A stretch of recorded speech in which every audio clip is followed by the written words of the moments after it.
And welcome to the Everyday Board Game Podcast with your hosts, Daniel. And Daniel. Daniel, we are in the final episode of our top 100 games of all time. Oh my gosh, are you excited as I am? I am now that I got my coffee. Now that you got your coffee, it's about time. Because, you know what, these past 80 games that we just talked about over the past few episodes, you could just ignore them. They don't matter. Because these are the 20 that really do matter. And these are going to be the best games of all time. I'm curious how many crossovers will hit both of our 20s. I doubt many. None. You think zero? Okay, I say 2. I know there's definitely going to be some games and I think because I listed that you have. I think one of them is not going to be the same game. Interesting. Okay. I'm curious to say the least, but I think this will be a very interesting list. Some of the ones that we want to point out from our previous episode, obviously my Gloomhaven was number 35, which upset you quite thoroughly. And I included Shobu, which I know you hated as well. But you also had Thanos Rise, or Star Wars Rising. Hey. It's good, but no, it's a phenomenal game. It's fine. It's okay for what it is. So, let's go into this. We have our Die of Doom. We're going to jump right in because we know this is going to be a longer episode. We're going to be talking about 40 games, potentially. Woohoo! I start again. Yep. Yesterday was all you. Today is all me. Let's do it. All right. I get the last one. Oh, it's not going to be that good, but I already know what your number one is. You know what my number one is. I think there might be a surprise. You'll see. Yeah, we'll see. Starting with my number 20. And this one is probably going to start the run of Stonemaier games on my list. I know there's a couple that already hit, but there's a bunch of top 20s in this, or there's a bunch of Stonemaier on this top 20. This one is probably one of the heavier Stonemaier games, and it's not really that heavy, but this one is Tapestry. Tapestry. Okay. I really dig it. I don't consider it a civilization game. It's got some civilization aspects to it, but to me, it's a pure and simple engine builder. There's a lot of great things that you can do based on your civilizations, or I think it's your civilizations that you can start with that give you special abilities. That's pretty much the basis of the civilization part of the game, really. But I love the fact that the board plays each side. So if you're really into being militaristic, then exploration is going to be your friend because you want to build as much territory as possible to get your points that way. Your technology is going to work with your science. Both of those are going to grow because they're on the opposite sides of the board. I think it's one of the best produced games because of those painted minis that come with it. I know some issues with it because they don't quite cover, they're not squared out, so you can't really see exactly how they cover the board, but I really enjoy them. And I know some people have 3D printed versions where they could just clip the bases into and you get them squared out so they look better on your capital map. I like the little abstract game that you're playing on the capital map where you're trying to fill in a cube and lines and columns. This way you can get your points and you're trying to pull things off so you can get more resources to keep going on the game. There's a lot of moving parts on this game, and I enjoy the mess out of it. I enjoy playing it. It's got a decent solo mode, like most Stonemaier games. It's not my favorite out of the Stonemaier games, but it's not my least favorite either. Okay. But this one is phenomenal, and that is Tapestry. Cool. Yeah, that one's probably my favorite Stonemaier game that Jamie Stegmaier has designed. Really? Because Charterstone was on your list. Good point. But I don't own Tapestry. So I wouldn't have made my list regardless. But I did actually really enjoy that one. Yeah, it's one of my favorites. Yeah, it's really good. It's really good. Yeah, good pick. My number 20, I already know you hate. Let's just start off right now. It's the other city building game that you referenced. It's like Quadropolis. Yeah, no, you didn't give it enough chances, but that is Suburbia. Well, you keep make me play with AP Pro players. Yep, I know. That is a problem. You need to stop volunteering to play with them. You should just be like, no. Like, hey, do you want to play with them? No, you have AP. You think too much. I don't like you. You smell like I have issues with like people who min-max that take forever on their turn when I'm just like, let me go. I want to do my turn. I want to play the game too. You and I will play a 2-player game of it. It'll be fine. Yeah, no, it's okay. I like Quadropolis better because it's simpler. Yep. No, I don't blame you on that as well. I like some of the mechanisms in that, but I mean the way that this all works together, I like the snowballing effect where you're trying to get your population to score a certain number of points, and every turn you're going to score points based on your population, and you're going to get money that'll hopefully help it as well. But I love how it compounds, and every turn you're getting points based on that. That's super cool. I like how every building is unique and how it all scores in different ways. You have objectives that are public and then private objectives as well. I like how different styles of buildings work in different ways. There's obviously I can see why he works with Jamie Stegmaier in different games as well. It's so cool. It's so neat how Ted Alspach, I believe, is the designer of it. Yeah. Bezier Games. Yeah, it's one of the coolest games I've ever seen. And it took me a long time to play it. And then when I finally did, it was fantastic. So, yeah. I can't tell you more about it, but it's awesome. Yeah, it's fine. So, let's move on to my number 19, and I think this is going to be higher on your list. Okay. This is one of the, now that I'm looking at it, I think there may be 3 crossovers, sort of. But I know for sure this one is going to be on your list. And this is the highest rated push your luck game on my list. And at number 19, this one is formerly of North Star Games. I think someone else has the rights to it now. And that is the Quacks of Quinlenberg. I have a fond memory of playing this game with our group. It's of just us egging on each other the entire game. I see you got 2 there. I'll pull one if you pull one. Let's go. And I have a great time playing this one. I don't do very well at it because I get into the peer pressure and have a great time playing this. But even when you push your luck and it blows up in your face, you're not you don't get a reward or something like that. It's not like you're out of the game. You can still get something out of it. So I really, really enjoy Quacks of Quinlenberg. It's also very pretty. I really love the upgrade stuff that you can get off BG Board Game Geek store. It's phenomenal. To the fact that even though there's 2 copies in my game group, I'm figuring I might get a copy of it because I think my other game group will enjoy it just as much. I think so. Yeah, this one always hits on every cylinder. Yeah. We'll see if it's later on my list. Oh, it is. I know it is. My number 19 is a worker placement game that I showed you, and I think you liked quite a bit. I know it's not on your list, but either the original version, which was made like 20 years ago or something, or the newer upgraded version, Kalis 1303, I combine those together. I think it's such a neat game how it works. It's good. How you have like the whole strand of buildings that you're building out. I love the new art and the new way it works for that. You're basically getting resources, trying to trade them in. It's one of those things. I like resource management games, but I appreciate it more when each of the resources has a purpose.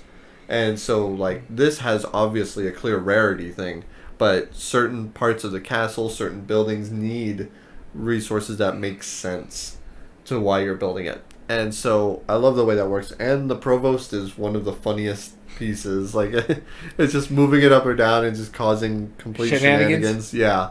Like causing buildings to not trigger. How interactive is that? I have to say 1303 is much prettier than the original because Andrew Bosley art, which made me think, you watched it, that I think it's Unconscious Minds with Vincent Dutray and Andrew Bosley art. Yep.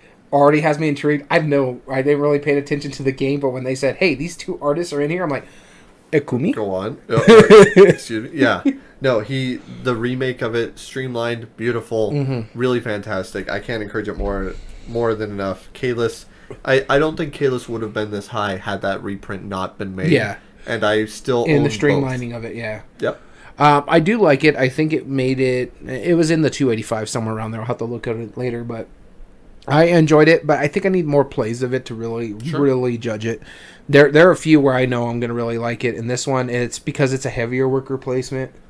I got to play it a couple more times. Yeah. So that's your number 19? Number 19. Let's move on to my number 18, and this is my highest dexterity game. And you know which one it is. Lupin Louis. No, I'm kidding. No. It's No, Rhino Hero. No. Really? Yeah. Not Rhino Hero. No, Rhino Hero didn't even make my top 100. Wow. Which dexterity game do you like better than Rhino Hero? I'll give you a hint. We played a big version of it at a local con. A giant version of it. We've already said Pitch Car. Giant version. Not giant Jenga. There's no way. No. Oh, Tumbling Dice. Tumbling Dice. That was a massive version. It was probably like 16 feet long. Yeah, it was huge, and you're throwing inflatable dice. Yeah. I love Tumbling Dice. If I'm playing a party game, it's the one thing I'm pulling out. If you have enough dice for a big group of people, different color dice at that, then you'll have a blast with it because you're flinging the dice down the board and trying to score your points, but other people are trying to knock you off and not let you score your points. It's phenomenal. I have a homemade version of it, a friend made for me, and I love it. It's sitting in the closet because there's not shelf space for it. Yeah. But it's protected and safe, and I bust it out quite frequently when I have people over, big groups. Or some friends I'll lend it to, where if they have like a work convention or something like that they got to do, they take that. It's a good icebreaker game, and it's just fun. And when I make something about on this list, I'm talking about like something that's pure fun. This is probably the purest fun game on this list. Case in point, when we're talking about the giant version we played at a local con, it shouldn't have been as fun as it was because it's basically like insulation board and some pipes and some inflatable dice, and we were giggling like little kids and playing that game and having a good time. It was phenomenal. I really enjoy this one, and it had to be in my top 20. Yep. No, it was fantastic. I'm so glad that they made it. And that's the only like massive version of that I've ever seen. Yeah, it's because someone made it. Yep. It was really good. My number 18 is a game you absolutely loathe. That isn't saying much. That doesn't limit it down. And I just played a sequel to it recently with a friend of mine. It's Power Grid. I don't loathe the game. I loathe the person who taught me the game. I want to show you. I want to show you Power Grid for Sparks.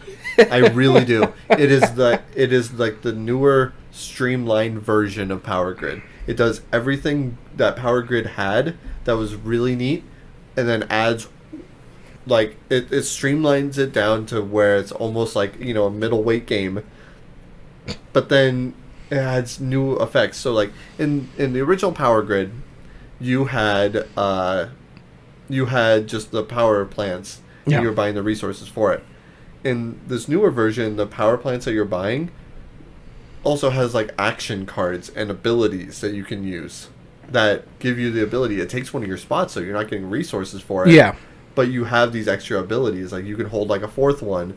Or, for example, you might be able to have, be able to, like, break in ties and stuff. And, like, do all these neat things and special abilities that you can only do with that. If you invent fire, your food doesn't expire. It's just where normally it would expire. It's so neat, and Power Grid does a great job of implementing it. It's one of the smartest games.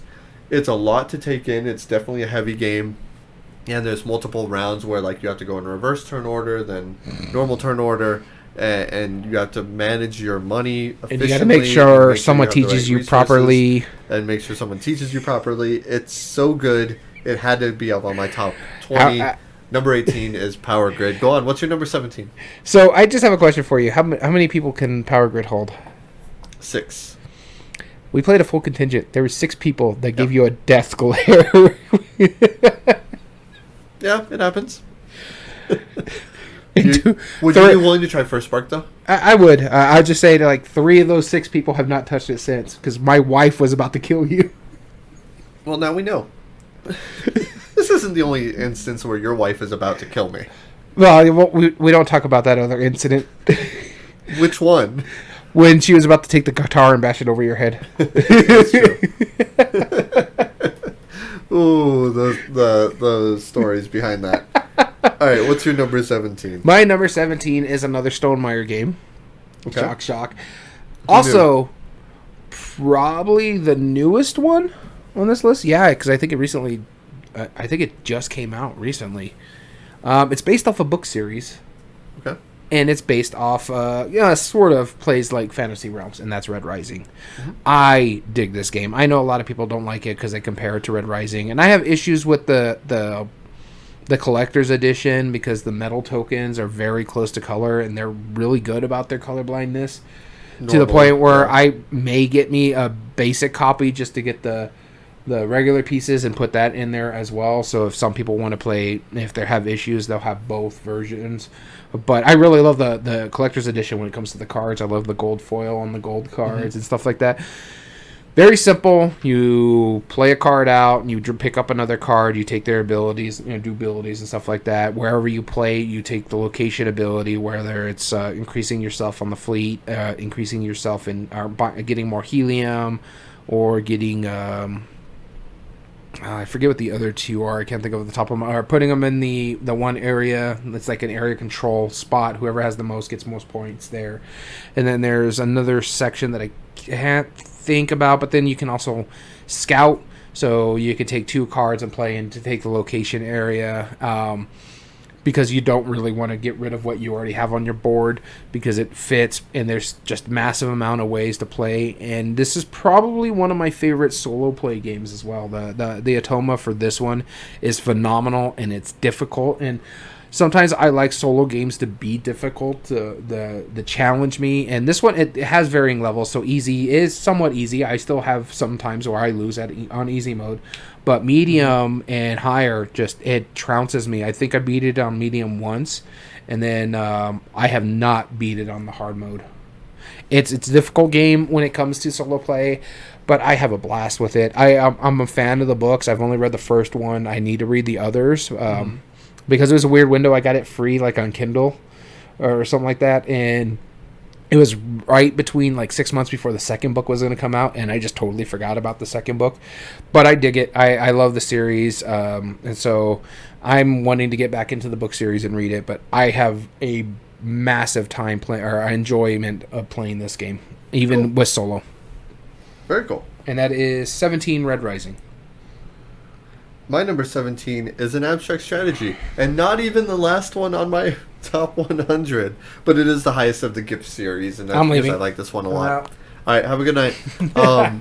My number 17 is Yinch, which what sets it apart from the other abstract strategy games and why I like it so much is that you have these discs, and the discs are the 3 pieces you move. When you play... When you move a piece, you move it as far as you want down a straight line. Of course, not going off the board. Sorry. Any pieces that you cross during that travel flips over to the other side. And they're white or black. And so if I jump over one of my own pieces, it flips to yours. If I jump over one of yours, it flips to my side. And you're trying to get 5 in a row of your color. Then, so obviously you add the one, you jump over, and you're trying to make these great combinations. But when you complete one of those, you remove one of your discs from the board. First one to remove 3 of your discs from the board wins. But that's what's so cool about it is that these rings, I'm sorry, I call them discs, but these rings that you're moving around the board, as you get better and better, and as you get ahead, you have fewer options to play off of, which actually scales it up. It gives you a slight disadvantage, which I appreciate games that do that. If you're that much better, you can't snowball. You're going to have fewer options to go off of than your opponent. So they have a slight ability to catch up because of that. It's absolutely fantastic. I have actually had people request this back at the game shop numerous times. Seems like every time I bring it, though, they don't show up. It's kind of weird. But Yinch is absolutely a fantastic game. The best in the gift series, number 17. That's it? No comment. I know, you hate abstract strategy. In fact, I was just looking on it. There's not a single abstract strategy game that made my top 100. Same with like me and Roll and Write. Yeah. Like, it's fine. So my number 16 is not a roll and write or abstract strategy for that matter. Oh, duh. And this is look, another worker placement. Oh. This one's worker placement, tableau building with animals. Everdell. Everdell. Yep. I knew this was going to be high on the list. I love the cutesiness factor of it. I enjoy it. It's a game that I can bust out and play with my wife because she enjoys the little animals, and she likes playing, which is funny. They're the bad guys if you play the solo play, the rats, but she always plays the black ones, which are the rats, because she loves rats and rodents. And so it's funny when we play it, but I really dig this game. There's 5 expansions. There's 2 more coming out here soon with the big box. I've talked about it a lot, so I don't want to go too much detail about it.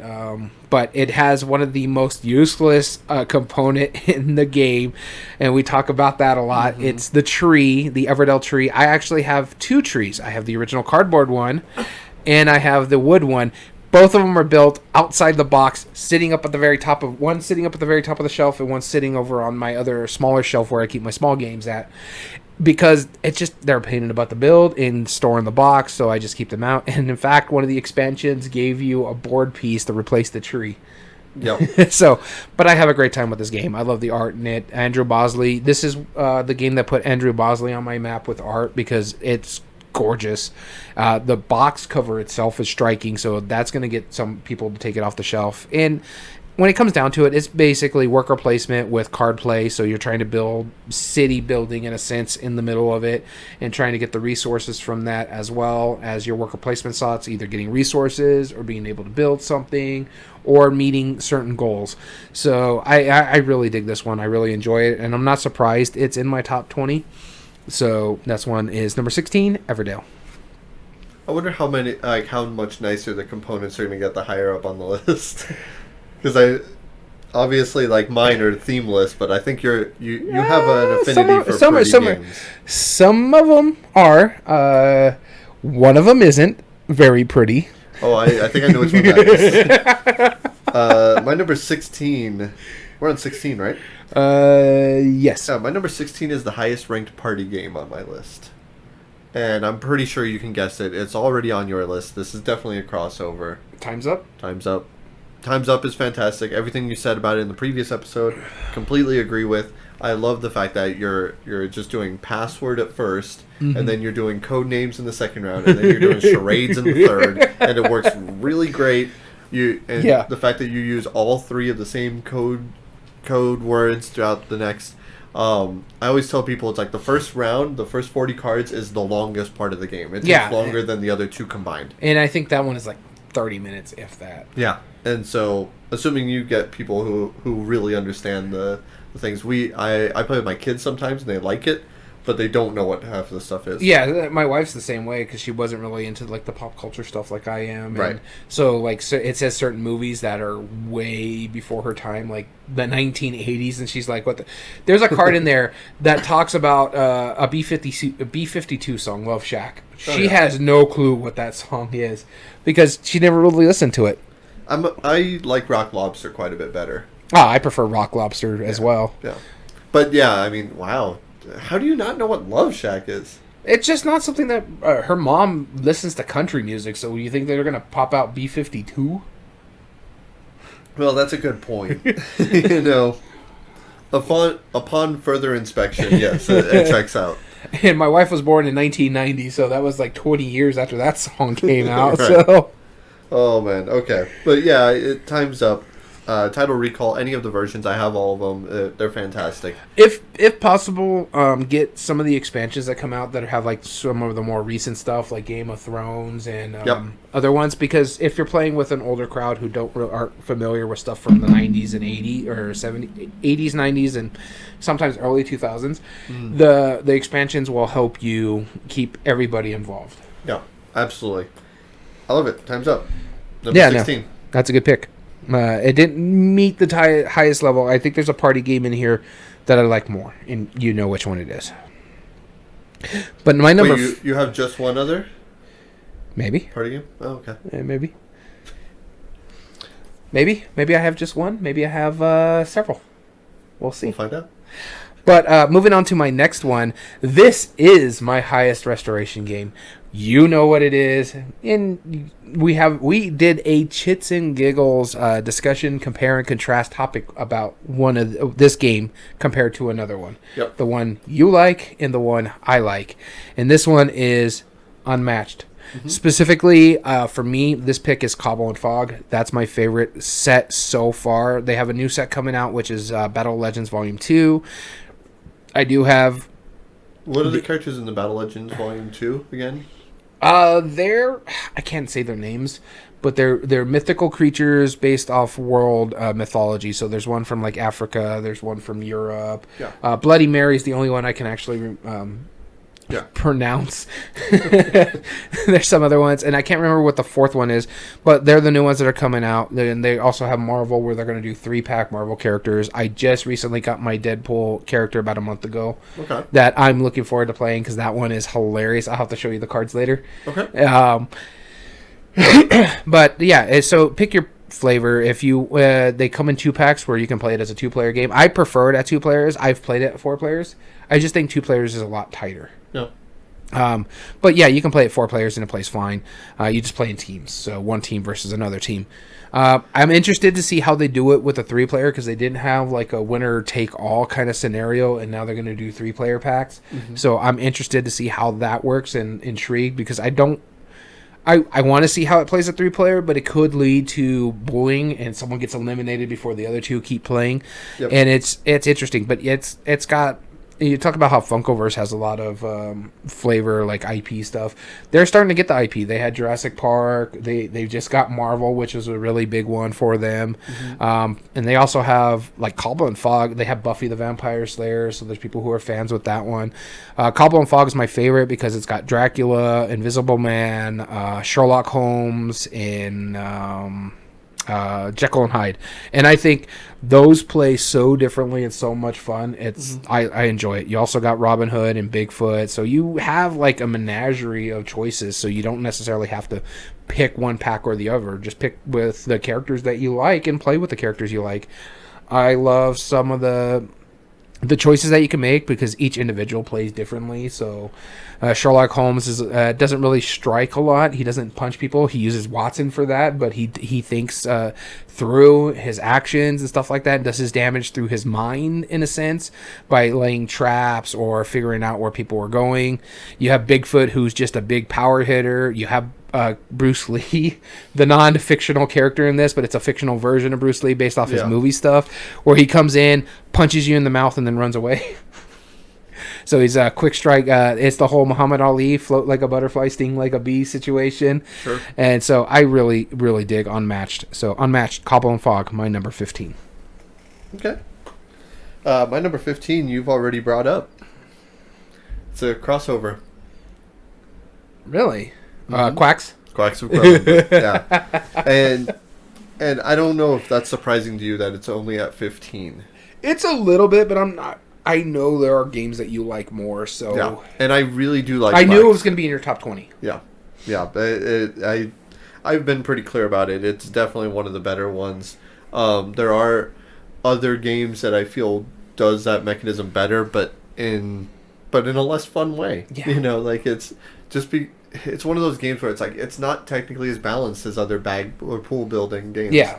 But functionally it's really fun. That press your luck, trying to go as far as you can. It definitely put this designer on the map for me. I forget his name off the top of my head, but he's created quite a few like newer games, so mainly like smaller card games. Yeah, I don't know. But yeah, this is such a great game. Quacks like Wolfgang or Wolfgang or something like that. Yeah, it's a German name. Yeah, it's definitely a German name. But yeah, Quacks of Quinlenberg, it's so cool. And I'm glad I have the expansion for it. I'm looking forward to the new expansion as well. Yeah. So, yeah. Everything you said about it, completely agree. Off to you. Moving on to my number 14. And this one was surprising to me. I didn't think it would be this high on my list. I knew it would probably be in my top 100 because it's relatively new. I just recently got the expansion to it not too long ago. Mm-hmm. It's a Arcane Wonders Dice Tower Essential game with an underwater theme. Oh, yes. Okay. Aquatica. Now, I love this game. And I'm not surprised it's in my top 100. I expected it to be in my top 100. Did I expect it to be in my top 20? No. And I understand why it's in my top 20. I have a blast playing this one. I find it quite beautiful. Just the cards themselves are beautiful. I love how fast it can play, and it could take about 45 minutes to an hour, and it doesn't seem like you're playing 45 minutes to an hour. It's just like, wow, we're done already. That happened. And I just dig this game. I enjoy it a lot. I love the cards that slide, and you're raising the depths, and so it makes it look like the card's starting to disappear and stuff like that. Yep. I find it phenomenal. I like the fact that once you get it all the way up, you can bank it, and it's your scoring pile later on, which allows you to get another card to put into that slot. Oh, man, I have a great time with this one. It is quick. It's fast. The solo mode's pretty good. Really well components. I like the expansion fits in the base game box, and they made it where it knew if it was going to get an expansion, it can still fit in the base. It's phenomenal. Yeah, completely agree. Number 14, Aquatica. If I didn't own it, or if I owned it, it would probably be on my list too. Yeah. It would definitely be in the top 100, I imagine. Yeah, I assumed it was going to be in the top 100. I just didn't make it. I thought it would make it all the way to the top 20. Yeah, absolutely. My number 14 is a card game version of a bigger Euro game. And you know how much I absolutely love this game.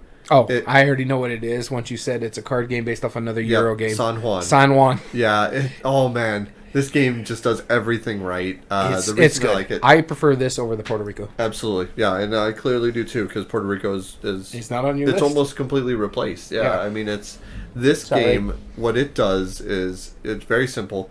It's an action selection where the action you pick, you get the good part of it, and everybody else gets an okay part of it. You know, and that's the action that everybody picks for the round. You do it until all the actions are selected. But really, what makes it so great is your resources are you drawing cards. Drawing cards is really valuable because that's going to be also your currency. You discard X number of cards to build a certain building. It's annotated there. And you have to be able to play your cards in a really smart way. Each one interacts with others in new, interesting ways. Each one produces different resources that lets you trade them in to draw more cards. And it flows really well. And every time I play it, I want to play it. It's one of the few games I want to play multiple times in one sitting. Yeah, no, I dig this one. When you showed it to me, I was like, okay, what are we doing? You're like, let me just show you how this works, and we ended up playing the whole game. And it's like, I had to go home, dude. Yeah, but hey, you still sat around, and it was a quick game. It was like 30 minutes. Yeah. It was really good. I enjoyed it.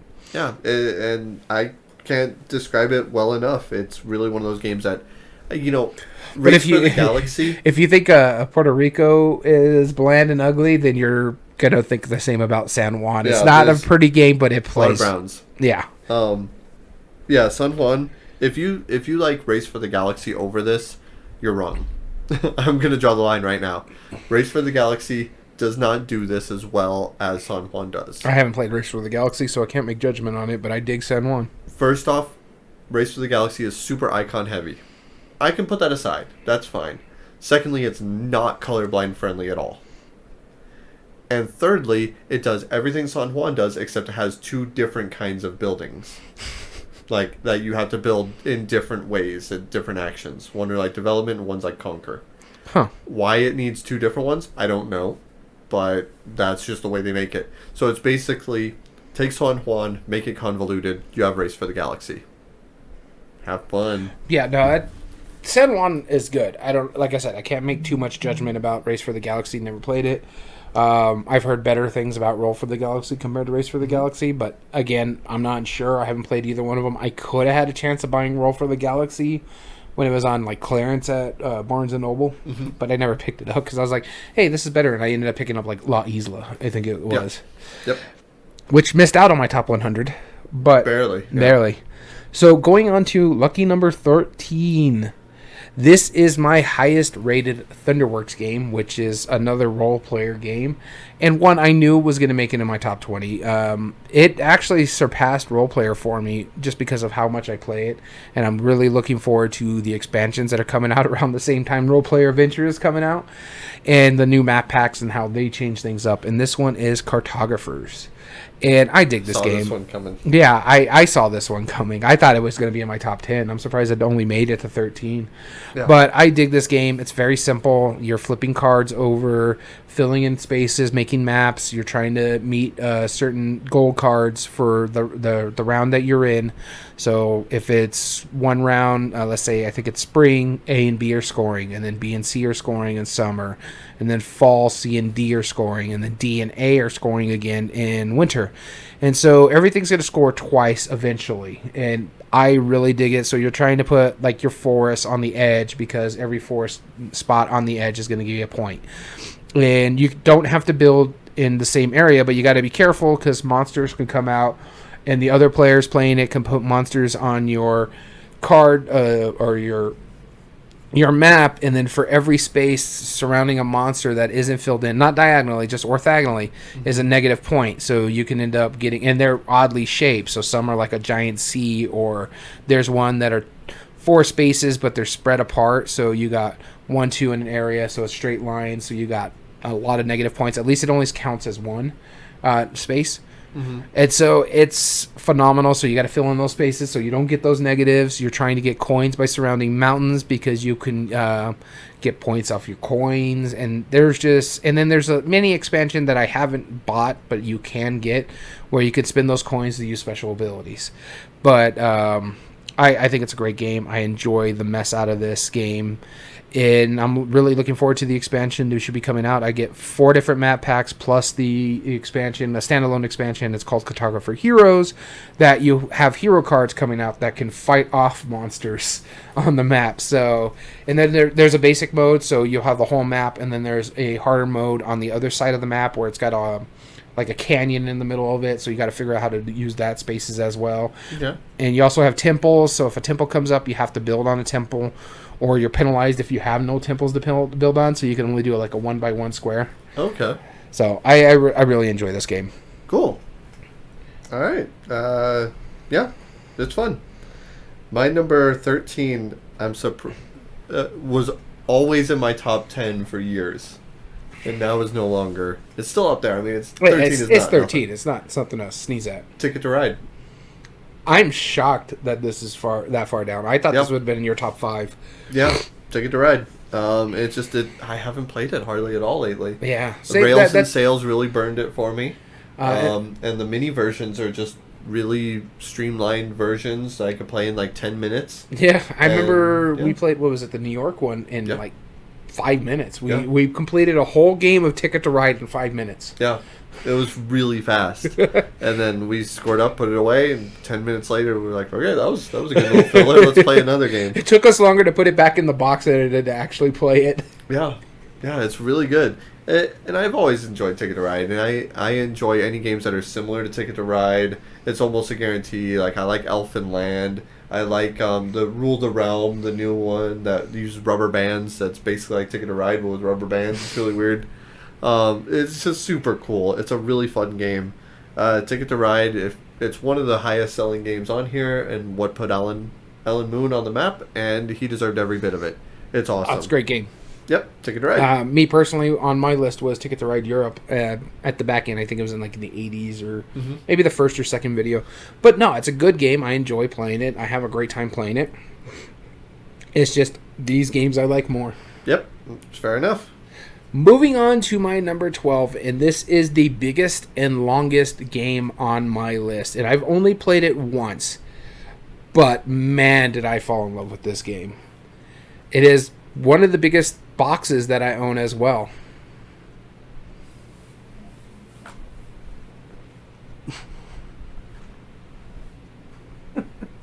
Nope. Nowhere. This is quite hilarious, having to try to find on my shelves. Yep. Okay. Twilight Imperium 4th edition. Yeah. It is a phenomenal game. I really enjoy it. It is a long game. We played a 3-player game and it took us 5 hours. Yeah, which is not bad. Yeah, it was also for the first time play too. Yeah, so. That most people say that it takes 8. 8, yeah. So, but that's also they're playing like the full contingency of 6 players. But I have a fond memory of playing this just recently. It was one of the first games I played while we were still in lockdown, everybody just kind of like sat back, quarantined for 2 weeks, got together, and then quarantined afterwards. But we wanted to get this played, and it's a phenomenal game. I understand why it's a lot of people's favorites. Again, it's lucky with the dice rolling, and it's heavy on combat, but I really, really enjoy this game. I recommend it to everybody to at least experience once, because it really is an experience when you play it. It's a bit long, it's a bit grandiose, and I know some other people like Eclipse Second Dawn more because it's more Euro-y than Ameritrashy, but I love Twilight Imperium, and there's a reason why only after one play recently within the year, it's in my top 10, or top 20, at number 12. Wow, good pick. I really want to play this one. My number 12 is, I know this is going to be on your list. I already know it's going to be a crossover. It's Stefan Feld game. Can you guess which one? Castles of Burgundy. No. Or Trajan. Trajan. It's not on my list. What? It wasn't on my statistics. Because you don't own it. I don't own it, and it wasn't on my statistics. This would have been in your top. It would have been in my list if it was there. Where would it have been, do you think? Probably top 30. Top 30? Yeah, okay. Yeah, no, Trajan is so great. I love how every one of the 6 different actions, you score points in incredibly different ways. You have, first off, the map of Italy, where it's area control, you're trying to spread your influence out. You have the buildings that you're building that give you extra bonus actions. You have the Senate, where you're trying to get the most votes, and that determines turn order. You have the shipping, which you're getting goods in different combinations and sending them out for different ways.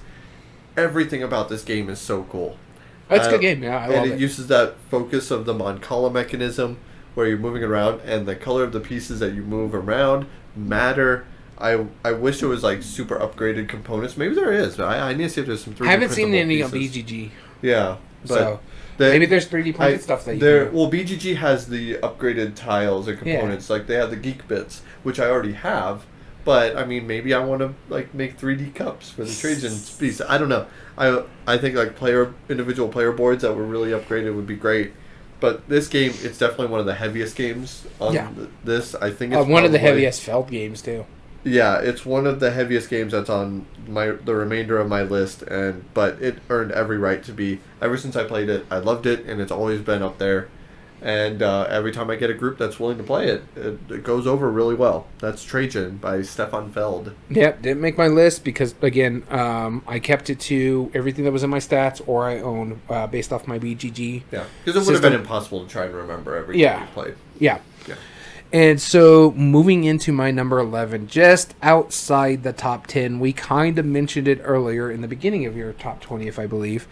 Mm-hmm. It is the legacy version of, I think you're like 22nd or 23rd, and that is Pandemic. Pandemic's Legacy Season 1. What can I say about this game that, one, isn't going to give away spoilers, and two, that hasn't been said about this game? It's phenomenal. I haven't played it in years, and it's still an experience that makes my top 11. In fact, I would play Pandemic Season 1 again. I know kind of the storyline, but I want to see how it falls again with like a different game group. No. I have Season 2 that I want to get played. But, yeah, no, I really enjoyed this one. And, in fact, I think if everything I hear, Season 2 might replace Season 1 for me.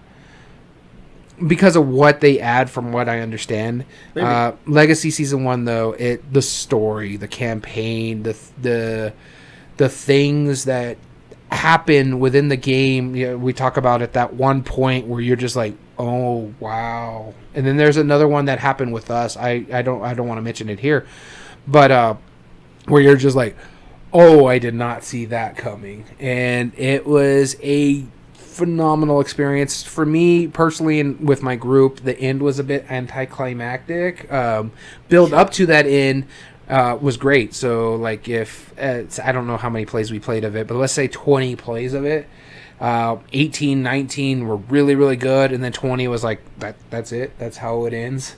And so, the end of the world is not with a bang, but with a whimper. Yeah. But yeah, it was phenomenal. We really enjoyed it. Had a great time playing it, and there's a reason why it's at 11, because it's still an experience that I remember, and I haven't played it since 2016, 2017, somewhere around there. Yeah, cool. My number 11, I also thought would be in the top 10. This is barely missed it out. Spiel de Jar winner of laying tiles. Carcassonne? No. Oh. Tiles. Azul. What? Oh, but... Like literal tiles. Well, yeah, okay. Literal when you tiles. said laying tiles, I was like, wait a minute. What? No, Azul. I mean, that was top 5 for a long time, and now it's barely irking down a little bit. And that's because, and I bring them all together for this example. I like all 3 of them. I do like the stained glass one, actually, quite a bit. More than most people do. But it's really good. It's a crappy game. All 3 of them are really fun. They each hit, high notes in different ways. But the base is Duel. I mean, that's one of the few games that I played back to back, and with my wife too, and one of her friends. Like, they fell in love with it. My wife still plays it with me, and I think that's almost all of these games that are coming up. My wife does play with as well. So, I mean, Azul is absolutely fantastic. I love the scoring that it works in. It's a little weird to get used to. I love the drafting part of it. Mm-hmm. That's fantastic. You take all of one color, push the rest in the middle, creates a new drafting spot. Haven't seen that in just about anything else. Yeah, and also gives someone a negative point if they want something really bad from the middle, but also allows them to go first in the next round. Yeah, right, exactly. It's one of those games that's like, why is this as fun as it is? Yeah. It doesn't make sense. Like, there's nothing specific about it. My wife doesn't like this one. Yeah, there's nothing specific about it that says, oh, this should be fun. Like, it doesn't sound anything that's more interesting than anything else. Like, you're not fulfilling contracts. You're just putting either 1 through 5 of them down, and then they go onto the board. That's it. You're drafting tiles. That's nothing new, Yeah. And I think it's really pretty. Some people say it's like not as pretty as others, but I think it's incredibly gorgeous of a game. But yeah, Azul just hits every time. That's my number 11. My number 11, Azul. Yeah, it's a fine game. I again, Summer Pavilion hit my list. I prefer that one more. Azul, my wife doesn't like because she figures out the pattern, and she's like, it's not interesting if you know the pattern, how to do it. And I'm like, well, that must be nice because I can't figure out the pattern. I'll play against her and I'll destroy her. You would think. I'm willing to throw down. If that will help reinvigorate her enjoyment of Azul. She doesn't like it, so I'm not going to force it. And then also the simple fact that she has not played a game with you since that last experience with the guitar, so... No, she has. Oh, that's right. Shobu, yeah. And then she despised that one, too. She does, but I've shown her a couple other games that she didn't mind. They were at the shop. Moving into the top 10. This is interesting. Yep. And it's finally time for my highest Stefan Feld game. On 10? At 10. Well, the rest of your list is bunk then at this point. I mean, if this is your highest Stefan Feld, I have 2 more to talk about. 1, Trajan probably would have been higher if it was on my stats. Yeah.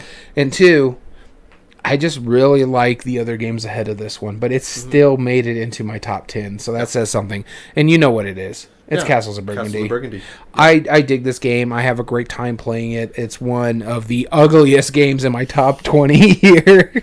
Remember when you said a lot of my top 20 is going to be like prettier games? It's just like, no, not this one. Yeah.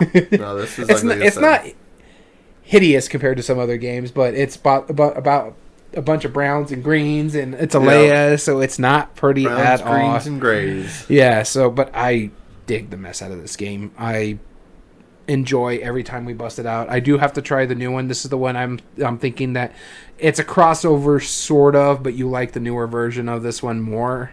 And so, but for me, Castles of Burgundy is up there. I dig Castles of Burgundy, the dice game, just as well, but it just didn't make my list. I actually included both of those because they kind of play differently, but it just didn't make my list. But Castles of Burgundy, number 10. My number 10 is an abstract strategy game. I think this is the last one, though. Let's see here. Let's hope. This is my last one, and I think you know which one it is. I already referenced it a little bit earlier when I was talking about Corridor. It's the other one. I don't Quarto. know how to... Quarto. Yeah, I was like, I don't know how to pronounce the name. So yeah, Quarto. It's brilliant. 16 unique pieces that have different traits, either height, shape, color or whether they have a hole in the top or not. And it's invented by a mathematician. All you're trying to do is get 4 in a row of any one of those attributes. So if I get 4 tall, or 4 circular, or 4 light pieces, I win. But the trick is, you hand the piece that your opponent is going to place. So I would give you the piece, and I'm trying not to give you a situation where you could place it down and win by getting any one of those 4 in a row. Then there's an advanced mode where you also count a 2x2 grid. That's it. It's incredibly simple, but that twist of I hand you the piece that you place down, you have to create a situation where your opponent gives you the victory based on what you have left and what they have maneuvered. There's so much going on in it. I love it. Quarto, I'm gonna stop putting you to sleep. Yeah, it's my favorite out of the ones that you've made me play, which is a handful of them. A few of them, I think I played Glyph or whatever. I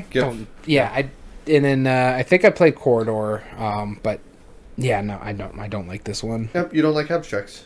Well, that's funny because there's an exception to the rule. It didn't make my top 100, but I think it's on the list somewhere, and that was Goblet. I love that game.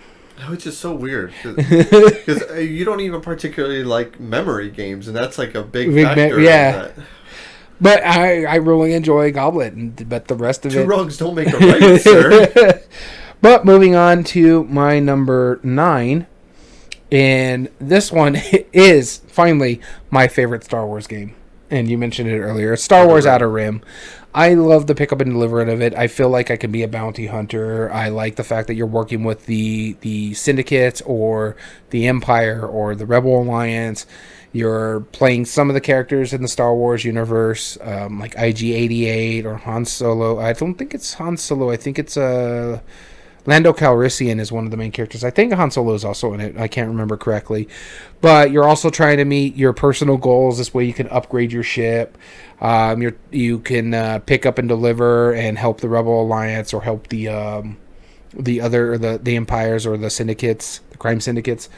But if you run into it, you get into space battles. I have some fond memories of this game with my wife beating up one of our friends for she could steal his droid, for she could have an army of all droids, which was one of her secret objectives for her to flip her ship because she was playing IG-88. And it's not a secret objective. It's on your ship. It tells you need to have this to work. It made me laugh that she stole his droid. She went and fought him to steal his droid for she could have an all droid crew.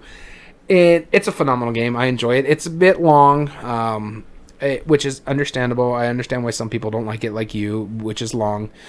For what it is, it's very lucky with the dice rolling, but for me, it's very thematic. I get it. I enjoy the game. If I'm playing a bounty hunter character and I collect a bounty, I feel like I'm playing a bounty hunter. And if someone else wants that, if that person that I'm bounty hunting is another person's ship, I go after them and try to steal the person from them. So yeah, I really enjoy it. It gives me that Star Wars feel that doesn't take as long as Star Wars Rebellion. Yeah, it's cool. My number 9, Stefan Feld, Castles of Tuscany. Now, I knew this was like a semi-crossover. Yeah, that's why as soon as you said it, yeah, Castles of Tuscany is it's a streamlined variation of Castles of Burgundy. I'm still not sure how much I need to play it more because I don't think it'll unseat the other one. But right now, I love how it plays in like 30 to 45 minutes. Yeah. And everything it does is super cool. It's super streamlined. The only bad thing about it is that it is less strategic than Castles of Burgundy because you're beholden to what you draw on the cards. Yeah. And no, but the thing is, you can also trade 2 of one type to count as one of any others. So if you're just flooding yourself with cards, you can still do just about anything you want. But that's still not quite as efficient as me just getting exactly what I want of what buildings I want to build. The building actions are different. You can take extra bonus turns.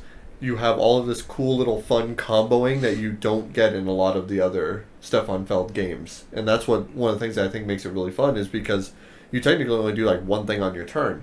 But this gives you the opportunity. It's like, all right, well, I'm going to do this, which will let me get this, which will also let me get this, which I'll score this, and then spend this to take another turn, which gets this, and then I do this again. Yeah.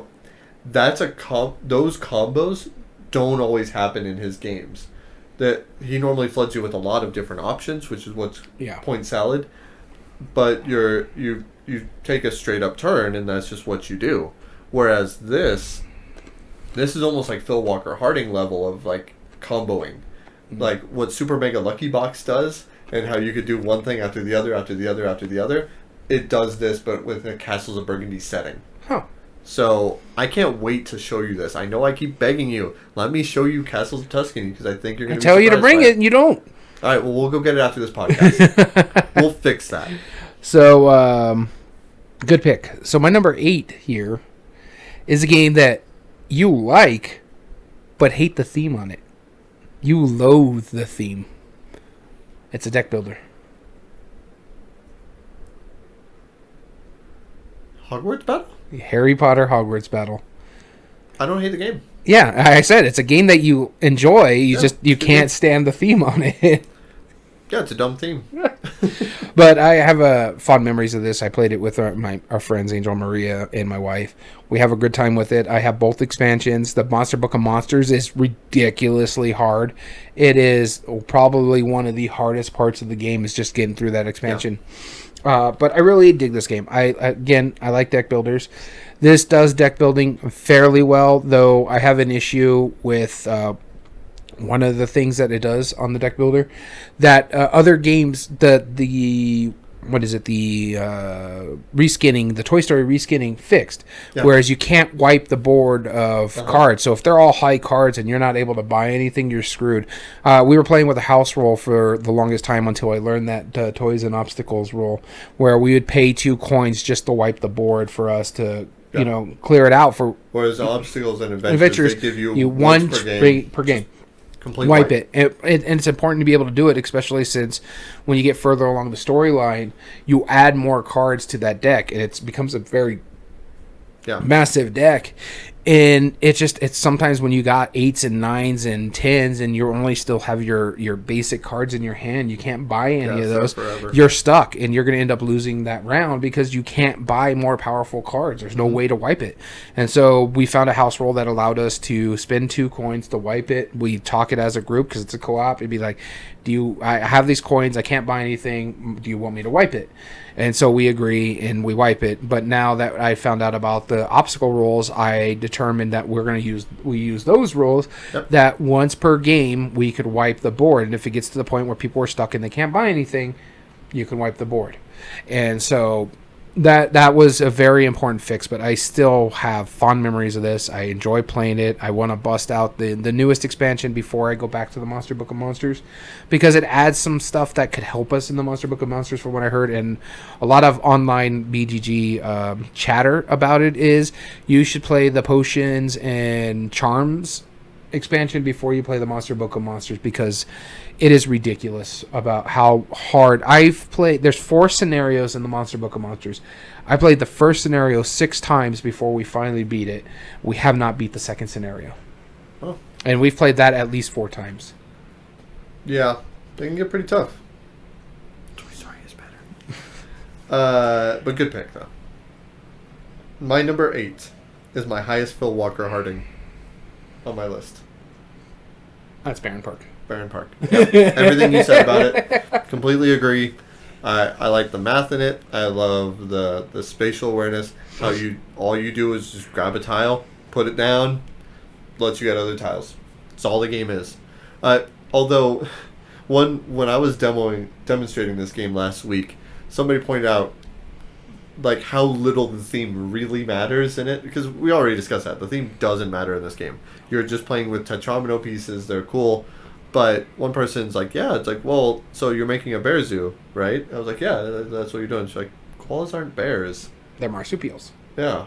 And I was like, so that's 1/4 of the entire theme. It's like completely nulled because it's like, they're not bears. And then really like what you're doing, like the one of the players who was playing it, having an affinity for zoos, was like, wow, none of these make sense how I'm putting this. And you almost have to ignore the theme to justify how you're building the park. Yeah. But other than that, it's it's one of the best games. Yeah. It's one of those ones where I can almost, other than like, obviously if somebody's not ready to pay $40 for a game, if they had $40 and they're like, all right, what game should I buy? This is one of the first ones I'd show them how to play. So it's like, you're probably going to really get a lot of game out of this. I think it's fantastic. Baron Park, you said it already. My number 8, one of the best games of all time. So here's a little bit of a run for me at my number 7. Yep. There are 3 more Stonemaier games in my top 10. Yeah. This one is one of them.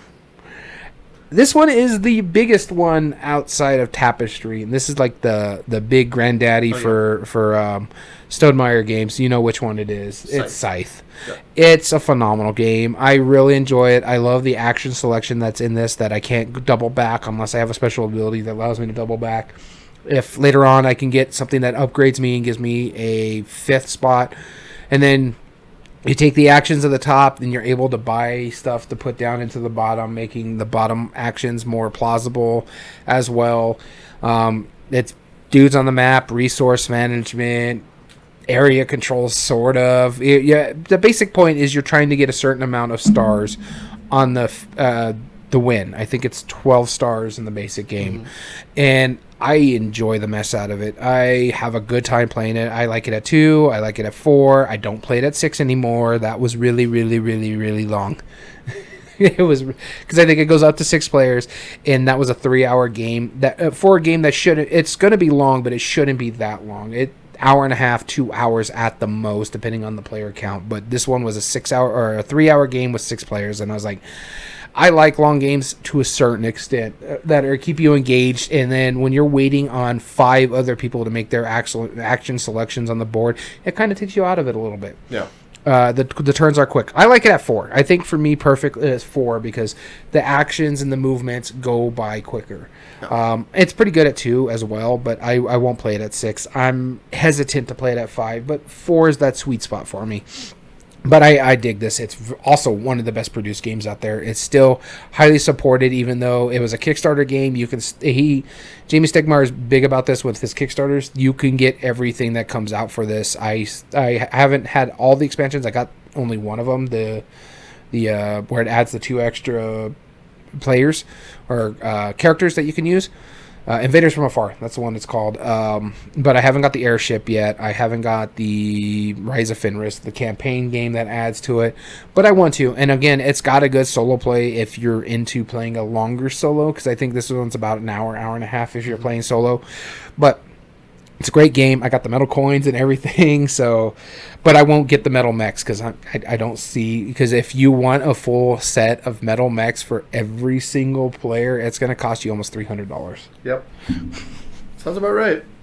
But it's a great game. I enjoy it. And number 7 is Scythe. My number 7 is my highest Sid Saxon game on the list. Can't stop. Can't stop. Yep, can't stop, won't stop. Go, go, go, go, go, go. Yeah. Best press your luck game. This is the highest press your luck game on my list, and that's because it is absolutely fantastic on how it works. You said it earlier in a previous episode, but I'll reiterate it real quick. You have the numbers 2 through 12 on a stop sign. You roll 4 dice, you pick them into 2 pairs, and you have 3 cones that are called your runners. Those are the only 3 throughout that round that you're allowed to move, as long as you are either able to introduce a runner to one of the tracks or move one of them ahead. You're good to go. So if you have it on a 6, 7, or an 8, and you roll all 1s, then you bust and you lose your runners, or you can replace your runners with your cones, and those are basically like checkpoints or save points that you start from that point on. Yep. So if I'm already halfway up to number 7, anytime from that point on, my runner starts right after my cone. Yep. Brilliant. First one to 3 points wins.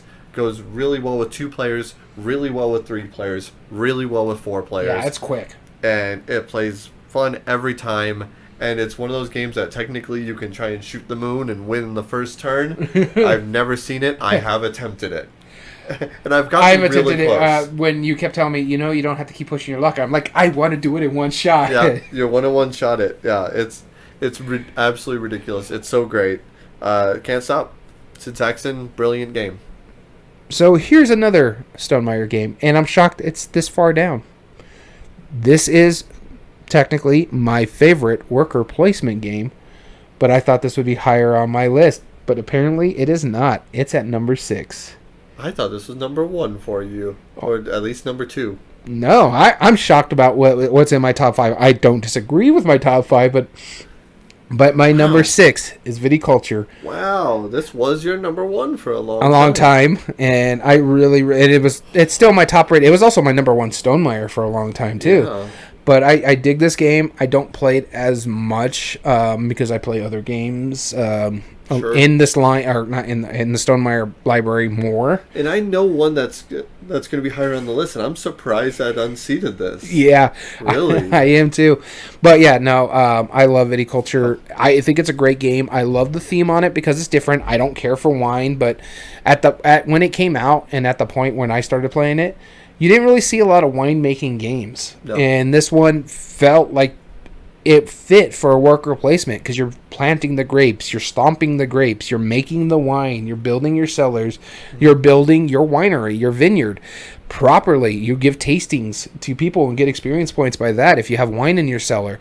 And it's so good. I love the Tuscany expansion where it increases the board, so you're playing through all 4 seasons rather than just 2 seasons in the original Viticulture, which just gives you a lot of choices because you only start with 3 workers. You start with 2 regular workers and your Grande worker, and that's another thing that really grabs me is the Grande worker, where he can just muscle in a spot that you're blocked out of. You don't get to get like the bonuses of going to the location, so some of them will give you an extra card if you're pulling cards, or an extra coin if you're collecting money.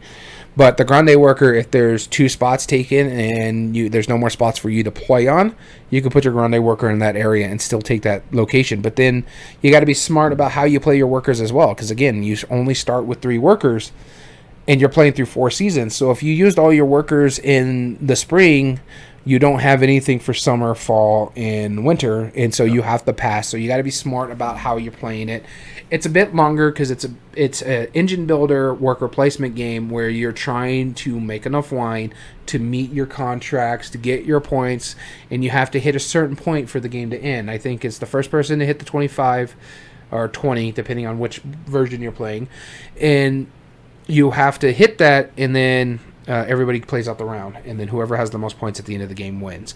And you're playing out the round. When I say playing out the round, you're playing out the entire season. You're going all the way to the winter till everybody passes. Yeah, it's triggered, and I enjoy this game. I enjoy the mess, and there's a reason why it's in my top 10. I just thought it was going to be in my top 5, maybe in my top 3, but going through this, it only hit 6, and that's Viticulture, specifically the Essential Edition. My number 6 is my highest 2-player only game. Oh, I'm sorry. Keyforge. No. Really? No way. Keyforge doesn't even rank higher than Magic. I don't know. 7 Wonders Duel. Then, I don't know. You know it too. I played the mess out of this. I even referenced the app earlier. Oh, I don't remember what the app was, so. Jaipur. Oh, yeah, I forgot about Jaipur. It didn't even make my top 100. I know. That's a shame, because Jaipur is really one of the most brilliant games. It's a good game. It's just, I don't play a lot of 2 players. Yeah, exactly. We need to fix that, because the app is, I highly encourage you get the app.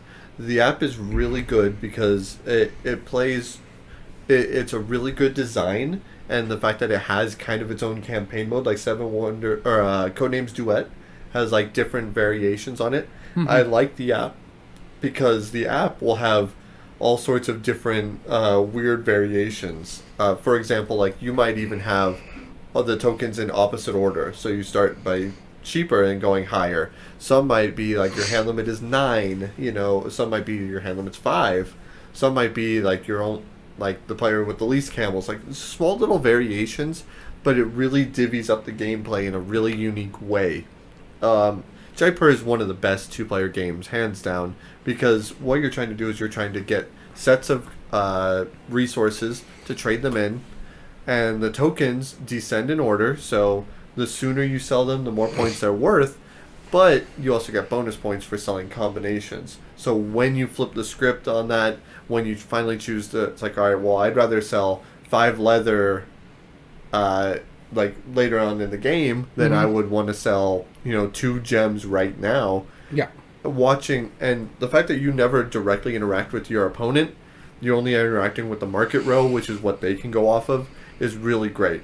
One of the best things that you can do strategically is, like, if you see them pick up a diamond, I'll sell mine then. Because you know that they're going to go for it, and they cringe a little bit, or force them to take a whole fleet of camels. There's so much going on in it. Every time I play it, and I've probably played this game 50, 60 times by now. Yeah. Every time I play it, it's still like I get more and more out of it. I enjoy it more, and it's just it keeps. I get excited teaching this to new people, knowing that it's a phenomenal game. It just didn't make my top 100. I think I like Seven Wonders Duel and Keyforge more, but I enjoy playing it. But it's a good pick. Yeah, thank you. That's my number 6. My number 5 surprised me that it made it into my top 10. I dig this game. I love this game. I just don't play it as much because it just doesn't hit the table all that much. But it's a colossal game. The only one I can think of off the top of my head is Almanac, and you've already said that. Nope. It's one of their bigger games that has an expansion that's starting to ship. I don't know. Western Legends. Oh, yeah. Western. Wow. This really did climb. I knew it was going to be on your top 100, and I completely forgot about it. Yeah. I really love Western theme. I love the movies. I grew up watching them with my dad. We watched a lot of like John Wayne stuff, Clint Eastwood, and The Man with No Name, that kind of stuff. 310 to Yuma is still one of my favorite movies. Unforgiven is still my favorite movies. And this gives me that feel.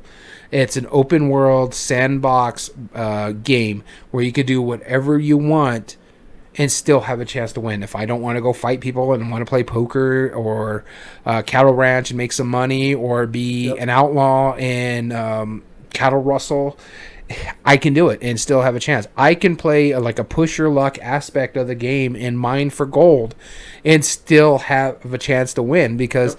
And a lot of people don't like the mining for gold because they said it's very lucky compared to some of the other stuff that you're doing in the game. But it makes sense because you're not necessarily going to find gold. It's a lucky aspect to strike it rich. And it fits thematically. Not every gold prospector came out on top. Yeah.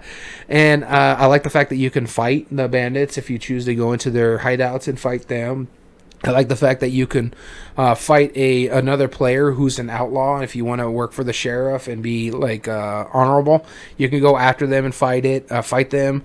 If you're a bad guy, you can go fight the sheriff if you want to become infamous and stuff like that. Yep. I love the choices in this game. I love the fact how open-ended it is, and it feels like a Red Dead Redemption in a board game form. Yeah. I dig this game a lot, and I'm not surprised that it made it to my top 10, but I am also because I've only played it a handful of times. Yeah, I don't blame you. This is a good pick. Fantastic. And that's one of the few games that I'm considering buying because it's just that one play of it was really good. Yeah, I was impressed with it. It's one of my favorite. It's probably my favorite Colossal game. I've only played a handful of them. And Dragon Castle is really good, or Almanac Road is really good, but yeah, Colosso has knocked it out of the park with this one. Yeah, they're doing much better now. My number 5, we're in the top 5s. Wow. Yeah. Is a game that when I first bought it, I know I had to justify myself to buy it. This was when I was first getting into board games, and it's a classic one. And it's paved the way for a lot of newer games that was on my list, but it still holds true, and it has something like 13 expansions now. But when I first bought it, I really, really had to justify myself paying $45 for just cards. Because that was a tough thing to do. It's like, how can I justify $45 for funny. just a card You've game? actually told me this. I just can't remember the name of the game. Dominion. Yeah. Dominion. It's so good. Every new expansion I get excited about. Every time I watch the reviews of it, I always buy the newest set. I have all of my Dominion in one spot. It just gets better and better. There are some expansions that are not nearly as good as others, but even like the worst expansions, I've had more fun playing than some games that are like mediocre. Like everybody kind of says Alchemy was the worst expansion. If you play it by itself with the base set, it's really pretty good. Like there's some really fun cards. It's when you dilute it with all the other sets and you only have like one or two that use the extra resource, then yeah, it's not as good because potions aren't as good then. But if it's by itself, we get a blast. Me and my wife played it. We love it. Dominion, hands down. Get Seaside, get Prosperity, get the base set or Intrigue. You're going to have a ball, and it doesn't get any less fun. See, my issue with Dominion, and it's not a knock for the game. It's pretty themeless, but it's fun. It's an enjoyable game. It's just that it wasn't the first deck builder I played. I played quite a few other deck builders before I actually finally played Dominion, and I'm like, I get it. I see why people like it, but I don't have that nostalgia factor with it, so I don't enjoy it. I'll play it if others want to play it, but it's not my favorite of the deck builders. Yeah, that's fair. So, you ready for another shock? And I don't think this is going to stay in my top 10. I think eventually it might lower, but it's because of what happened during the pandemic. This is one of the few games that I could play over online and have a great time with it when we did a lot of the Zoom calls, when we were in lockdown and we couldn't connect with a lot of people. It is my favorite party game, and I know it's still going to stay high as a favorite party game. It's going to stay high for you. Yeah. Absolutely. But I don't know if it's going to stay top 10. I think it will. And that is Just One. It is a phenomenal game. There's a reason why I won the spiel. It's a really good game. I want the expansion to come to America for I could just have some more cards. That's all I really want is just more cards. Everything else, and it comes with really good components. You can find it in Target relatively cheap. I think you can. I think a friend of mine bought his copy for like $15 on the Target app. So you could get it cheap. You could have a great time with it. It's a phenomenal game, and it's simple. You're have a card in front of you that you can't see. You pick a number 1 through 5, and it plays in a clue to the other players that are playing with you, and it's one word. So, like, let's say it's Frankenstein. Other people can say the people who have to give you a clue have to give you a one-word clue. So, someone can say Victor, or someone can say Shelley. Another person can say monster.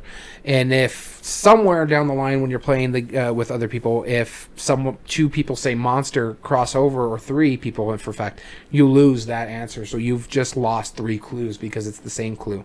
Yep. So you got to be careful how you give those clues. You want to be... there can only be just one. Yeah, there can only be one of the clue, but you got to be smart about how you do it. You don't want to be too obscure because it might take out the person, but you don't want to be right on the nose or the obvious answer because someone else could possibly get it and give it as well. So I think this is a phenomenal game.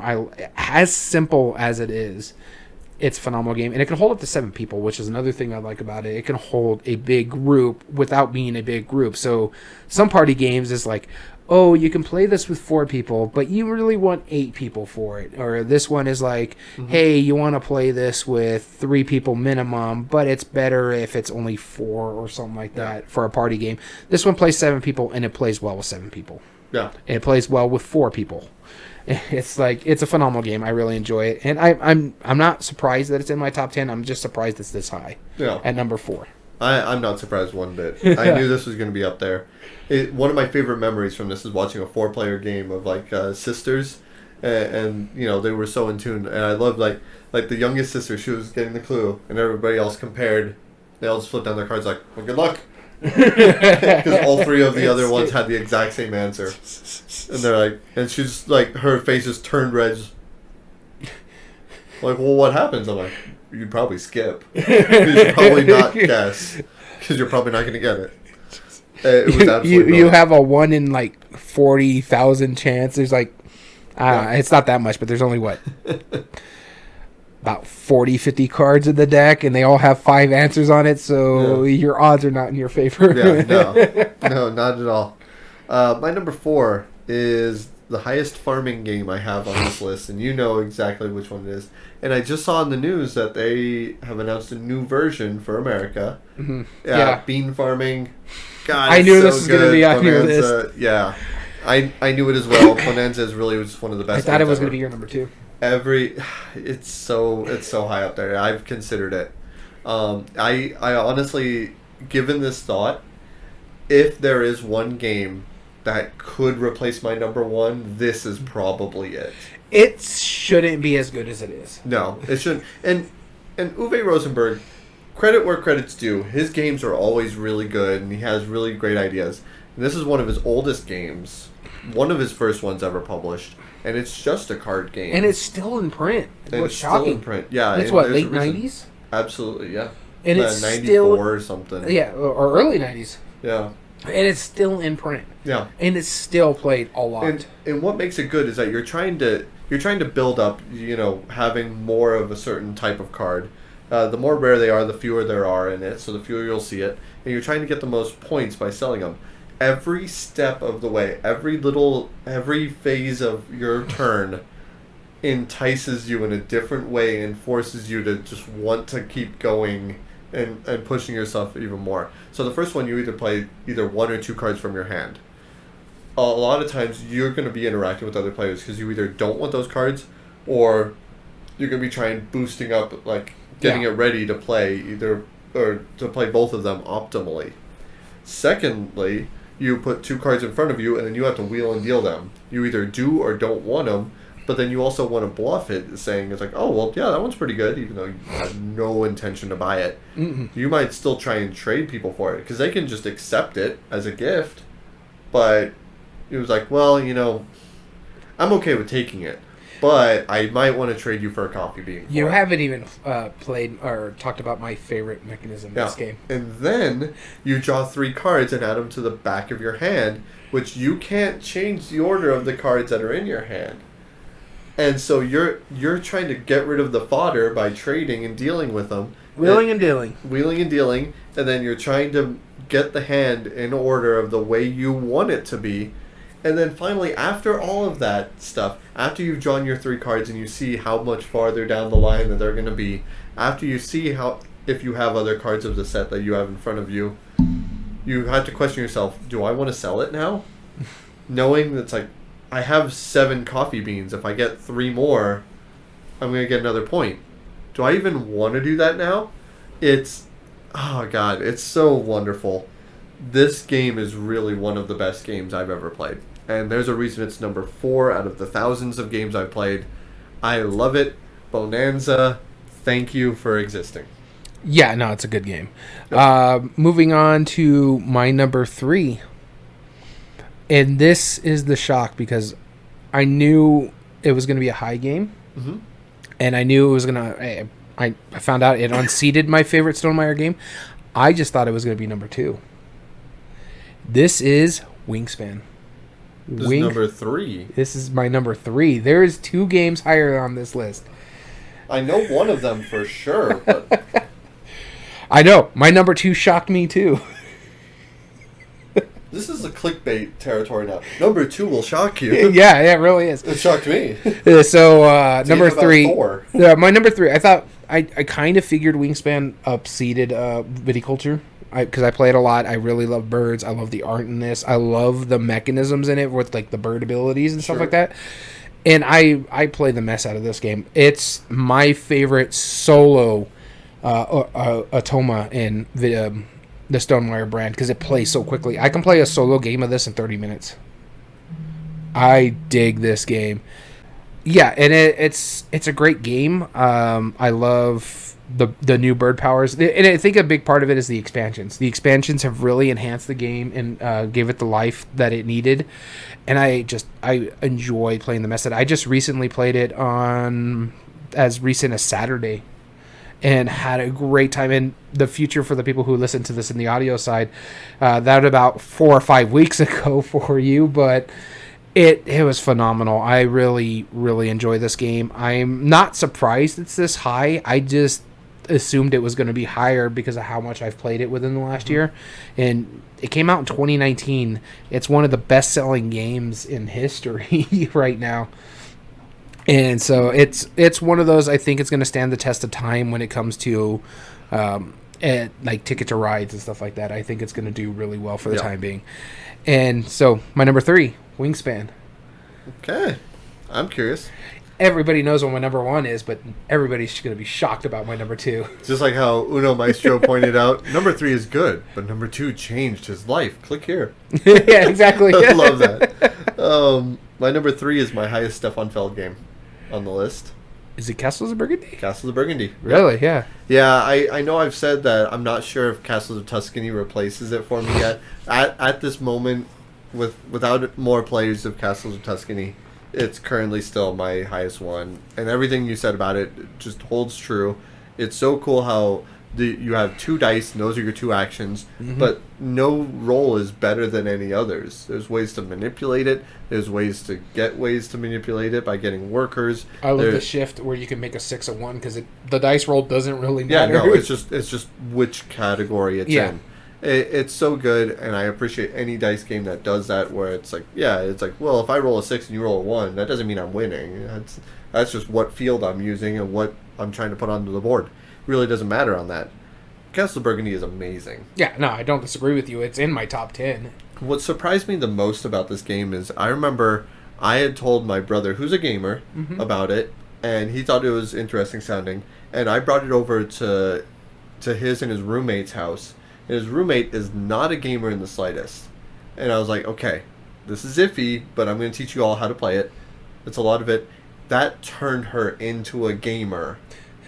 Because that grew a love of games immediately. Never playing really board games ever before. Playing Castles of Burgundy, which is a hard game to start off with. It like putting that time, and then by the end of that game, she's like, "This is one of the most amazing things I've ever seen. This is phenomenal." What I like about Castles of Burgundy, and it's another story that involves you. You were hesitant to have me play this at the shop because you've seen the games that I was playing at the start of the thing. I was playing like the Ameritrash, the Smash Ups, the Betrayal in the House on the Hills, the Forbidden Islands, and stuff like that. And you're like, I want to show you this. It's going to be harder. It's not really up what you've been playing recently, but I think you might like this. Let's just see how it goes. And I need more people to sit in this table and fill it out for other players to play. And I'm like, all right, sure, I'll try it. And I fell in love with this game. And this opened my eyes to Euros. This is the game that opened my eyes to that style of game, the point salads, the just mechanisms to help you move along the game. And yeah, no, I don't disagree. I'm not surprised it slid into to the bottom of my top 10, but it's still there. It's been one of the earliest Euro games I played, which was roughly 2014. So, 7 years now? Yep. And it's still in my top 10. Yeah. It's phenomenal. It's one of the best games ever, and it holds true. Stefan Feld, you did it again, son. You did it again. So, all right, here's the shock. I knew I loved this game. I didn't know it was my second favorite game of all time. Really? Is this high? Wow. No. I wouldn't even use. I wouldn't even use toilet paper with that one. Compliment, but you know. No. All right, hold on. Let me. Man. Hey, you've already mentioned it. It was on your list. I don't know if it was in this one or the past episode. You've already said summer camp, right? Yep. Okay. It's not that hard. Through the Ages? Yeah, it is not Heroes in Land, Air, and Sea. I enjoy that game, but it's not up in my top 100. It's not Nations, right? Or not Through the Ages? You're not even in the right area. Between Two Castles? Nope. I already said Between Two Castles. It was in the 70s. Oh, man. This is tough. It's not even a Stonemaier game. You want to hit? Yeah, sure. It's Ravensburger. Horrified. Really? My number 2. I mean, yeah, you haven't said it yet, but holy cow. I was shocked when my results came when we used the what is it, Pub Meatball rankings and stuff like that. Yeah. I was shocked that it came up number 2. I knew I loved this game, and I knew it was going to be my top 10. I didn't expect it this high. Wow. Yeah, it's everything we said about it when you mentioned it. It's a great game. I really, really love the classic monster movie feel of it. I'm looking forward to the cryptid one as well because I love cryptids, and I hope they keep doing this where they do horrify, but keep doing with like the cryptids. Like we can get the European cryptids, maybe some Asian cryptids. Yeah. I think it would be a phenomenal way to keep that game going. I enjoy it. It's very simple. It's a family weight co-op game. Plays simpler than, say, something like Pandemic. And I just enjoy the mess out of it. I love showing it to people. In fact, you bought the game before me, and I showed you how to play it because I was like already watching the Watch It played and ready to get it. And I was like, I wanted it, and you ended up getting the like last copy at Target or something like that. And I'm like, I already know how to play it. Oh, sure, bust it out. And I'm like, here. This is do this, and here's the how it's set up. And you're just like, wow. Yeah. So it's my number 2. I'm just as shocked as you that it made it up that far. Yeah. So my number 2. Horrified. Wow. Good pick. My number 1. Number two. My number 2. Yeah. I was gonna say my number 2, but I did say number 1, didn't I? Yeah. My number 2 is my favorite Legacy game that I've ever played. You've already talked about it. You know where this is going. Yeah. Pandemic Legacy Season 1, specifically Season 1. I just finished playing the entire Season 0 about a month ago. Yeah. It was a really great experience. We enjoyed every single one of them. That was probably my least favorite of the 2. I did really like number 2 a lot, but Season 1 was absolutely groundbreaking. Yeah. What it did for Legacy games, it not only was such a good game, I appreciated Pandemic already. Mm-hmm. It flipped it on its head, made everything it could have been. This was the only game I've ever considered unseating Carcassonne as my number 1, which I'm giving the spoiler. Yeah. Everybody knows it. Everybody knows what my number 1 is too. So yeah, exactly. But it's the only one I've ever considered unseating after I played it, and the only reason it has not unseated my number 1 is because you can't continue to play it afterwards. Yeah.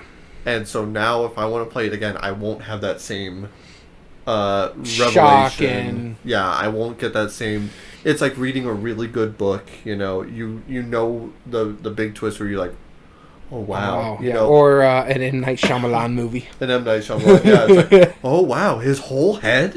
Like, that has nothing to do with any M. Night Shyamalan. Yeah. It's just random comment. It's Tippecanoe and Tyler too. Really? Holy cow! I wasn't expecting that M. Night Shyamalan. Yeah. But no, Pandemic Legacy Season 1. It's one of the best games. I have a feeling it's going to drop now because of the other 2. I could see it dropping. Plus, it's been a while since you played it. I think it's just going to keep going. And like I said, the reason why mine is not even in the top 10, it's off nostalgia. I don't know if I'm going to get that same awe, that same feeling if I ever played Season 1 again. It's been far enough where I don't remember everything, but I also remember the big stuff that happened in it. Yeah. And so I really enjoy it, but I understand why it's going to start slipping, and it's already slipped for me. Yeah. And again, my number 1, everybody knows what it is. And once I'm done with it, it's possible that it might slip as well. But it's a campaign game. It's one of the biggest games on my shelf right now, and it's something that I've been enjoying the mess of this last year. Me and the wife started playing the smaller version of it, the one I highly recommend to everybody who wants to try to test the waters with this game, and that is Gloomhaven. The one specifically I'm talking about is Jaws of the Lion. That's the one you should test the waters. And I bought it. I started soloing it. And she's like, hey, you want to reset it and we can try it? Because she wanted to start playing Gloomhaven again. I'm like, sure. We started playing it. And we fell in love with Jaws of the Lion Gloomhaven all over again because of Jaws of the Lion. And so she's like, let's just reset it, start over, and play the game as we're going. We did. And I think in the last year, since summer of 2020, so it's been a year, we've played probably 40 games of Jaws of the Lion as well as regular Gloomhaven. And we're enjoying the mess out of it. It's a nice time to spend with my wife. And I'm enjoying it. It's not a shock that it's still my number 1. It's been my number 1 for quite a long time. It's not a shock that it won our first year top 8 debate, our overall champion. It's a phenomenal game. And I know I'm giving you grief for having it at 35, but I think if you played more and got into the campaign, it's going to jump up there. It might even make Pandemic Legacy fall out of your top 10 and might increase it, because just that campaign and the story, and it's not playing the same thing over again because you have like your goals of kill all enemies, or you have to do a protection mission, or you have to beat a certain objective for you to win. You don't have to worry about the enemies. They're just there. But I really, really dig this game. And I love the retirement factor in the original Gloomhaven, where you each have a secret objective. And once you meet that objective, that's a possibility, or it is going to happen, you're going to retire. And sometimes you're going to be opening new boxes, but you can also be opening up like maybe scenarios or different things that's going to happen throughout the game that tells the overarching story. This is a phenomenal game. I have a great time playing it, and we thoroughly enjoy this one. Cool. A good pick, and as I said earlier, Carcassonne, number one. Yeah, it's it's still holding true because it really does. I don't play any other game. I never have more fun playing a game than Carcassonne. Still, even with the expansions, I still like. I like Carcassonne. I just won't play with you because you're a jerk. I play it really. I would gladly enter a tournament with it. I think I'd do all right. But it's one of those games that I play with my wife still. She still puts up a really good fight. Last time we played it like while waiting for dinner at a restaurant. We just played it real quick and enjoyed it. Played it with my son. I completely destroyed him. That's what I say. You play like a jerk. But she's really good too. Like that's. Like she's if I entered a tournament, she has to be really good because you play like a jerk. Yeah, and she holds her own with it. Despite my best efforts, she's still 50% of the time she'll still beat me. Yeah, it's just how the tiles come out really, but it's just all the expansions are mostly fun. Everything. What about the princess and the dragon? I still have fun with that. Oh, yeah, okay. The only one I don't like is the catapult because it adds dexterity into it unnecessarily. But even then, and even really the dexterity component of it isn't even that bad. It's just the catapult doesn't work that well. So it's like, okay, add in a completely absurd. I have a question for you. Yeah. You love Carcassonne, the base game, and all the Yes. expansions. Yep. How do you like some of the standalone games? They're great. I want to try Hunters and Gatherers because I heard that one's really good. It's really good. I'll bring it over. It's really good. I that's the only one of the newer ones that I have. I also have New World, where they were settling like the East Coast and westward expansion. That one's cool. It does some weird stuff, but I would even buy like the Ark of the Covenant version, like the religious version of it, just because the game itself is solid. But the Gold Rush one looked really fun. I haven't played it. The South Seas ones was cool. I did play that one. There was another one in there too. Here's my question: Star Wars Carcassonne. Yeah, I'd play it. I would totally play it because I don't understand the combat. Yeah. Like it doesn't make sense. But even like Carcassonne has all those 6 mini expansions. Yeah. And some of those are just fantastic. Like the gold mine one, like you're getting gold by placing down the pieces, and those are worth points, like exponential points and stuff. That's super fun. The ferries, those ones are fantastic, where you have a little lake with 3 or 4 ports, and every time you place something connecting to a road to that, you can move this little stick over and it creates a bridge. It's awesome. Like, even those mini expansions were good. Most of the big ones were good. Hill and Sheep added opportunities where you could put tiles on top of other tiles, making hills on it. The Carnival one was interesting. The Wheel of Fortune was interesting. And they're all combinable. Yeah. And they're all super cool. Every time I play this, I still am reminded by why I like it so much. And I look at my top 10 and I see a lot of these like slowly creeping in on it. I don't know how long it'll last. Yeah. But right now it still holds true. It's still my favorite game. So interesting enough, it was my 278. Yeah. And I'm sure I dropped it 100 places after that one game. No Thanks was ahead of it at 273. Ouch. Okay.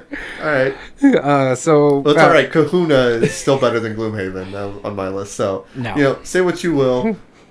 I got you back that way. So just going through this quickly, the short list here, or not the short list, it was like 285 games on here.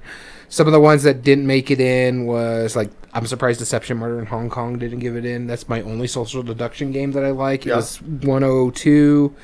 Around the World in 80 Days, I was surprised made it to 105. I really enjoyed the game. I just didn't know I liked it that much that it just missed out in the top 100. Underwater Cities, one I thought would make it in my top 100, was only at 108. Wow, yeah. I'm surprised Micro Macro didn't get top 100. Mm. And I think it's just because I haven't played it that far yet. Caverna didn't make my top 100. Almanac wasn't in my top 100 either. It definitely brought up some interesting parts. Tadam didn't make my top 100. You know what's surprising to me? I like Tadam. Yeah. Geek Out was in my top 150. I didn't know I liked it that much. Yeah, Geek Out was one of the last ones. I put it on my list to do it, but every time it popped up, it's like, oh, either Geek Out or anything else. It's like, oh, okay. Yeah, probably anything else. Cribbage was 149. Around the World in 80 Days was 148 for me.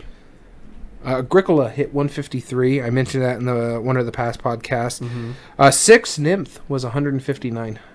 Really? Six Nymph was actually... That ranked higher than mine. My Llama was 185. Llama was like just above Carcassonne. It was like 2... Let's see here. Where did I put Llama? Llama was 275. It was 3 spots ahead of Carcassonne. Wow. Scorpius Freighter was higher than those at 260. You're going to hate this. The Crew was number 206. I need to play it more. Yeah, no, I dig that game. Pioneer Days was 243. It's, again, something that I have to play some more. Atlantis Rising, 2nd edition, didn't even make it in the top 100. It was 240, or the top 200. It was 240. Mm-hmm. Let's see. King of Tokyo, another big one, 237. Yeah, that makes sense. There's just so many good games. Shobu, 228. Oh, wow, that actually made your top 285. Yeah, so that surprises me. Wits and Wagers only hit 218. Azul. Oh wow. 217. Yeah. Really, like anything in the top, 200 games of ours was just the Liberation of Reitberg 199. Barely made it in. Yeah. Well, this has been a really fun list. I'm glad we were able to do it. This is episode number 100. We want to thank every one of our viewers and listeners to the podcast. We really do appreciate you for supporting us over this past year or so. This has been fun. Yeah, it's been a good time, and we're going to keep going. I think our next schedule is going to be a top 8 debate. We haven't decided what the topic is going to be because it's going to be 5 weeks, or it's going to be the next week for anybody who listened to us, but those who are watching live, it's going to be about 5 weeks before it goes onto the audio side. Yeah. So it'll be a little while. We'll probably film it long before that, but we'll find out. But we really do appreciate everybody for supporting us over these years. All of our Twitch subscribers. Seriously, go follow us on Twitch. Subscribe. So Very Wrong About Games. Thank you for tuning in. Uno Maestro, Creative Chaos. All of you guys, you're awesome. We always appreciate you joining us in and adding to the conversation.